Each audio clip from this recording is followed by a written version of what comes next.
Episode 9, The Oath.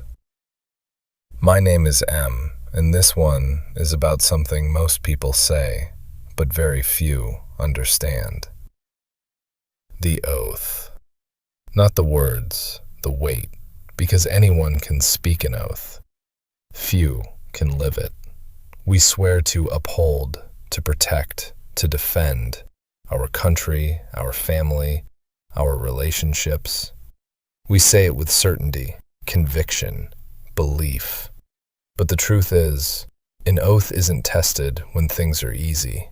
It's tested when it costs you something, when it puts you at risk, when it forces you to choose between who you said you were and what's easier in the moment.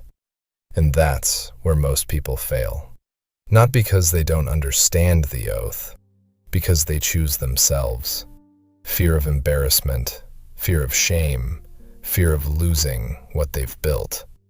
So they lie, not big at first, small, just enough to protect themselves, just enough to avoid the consequence, just enough to keep the image intact. And that's how it starts. One small break, one moment where you didn't uphold it, and you justify it. It's not that serious. No one will know. I had to. But patterns don't lie. Patterns tell the truth long before words do. And over time, those small breaks become your identity. Now you're not someone who upholds an oath. You're someone who negotiates it.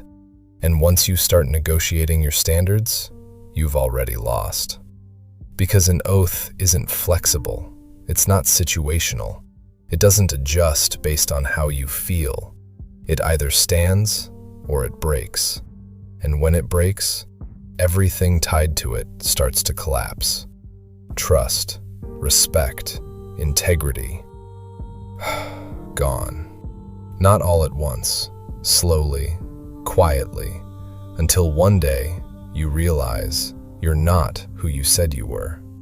And here's the part most people don't want to hear. It's your fault.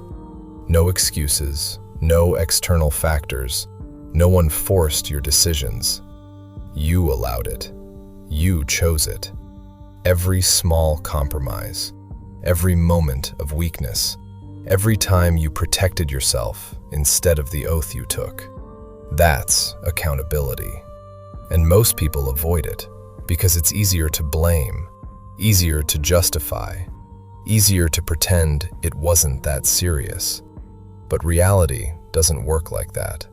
Because eventually, every oath is tested. In relationships, in loyalty, in service. And when that moment comes, you don't rise to the level of your words. You fall to the level of your actions. So the question isn't, did you take an oath? The question is, did you live it when it mattered? To the ones who have taken it and upheld it, you already know. You know the cost, you know the pressure, you know what it means to stand firm when it would have been easier to break.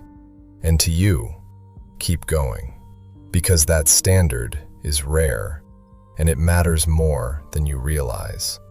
To the ones who broke it, this isn't the end, but it is the truth. You don't move forward by ignoring it.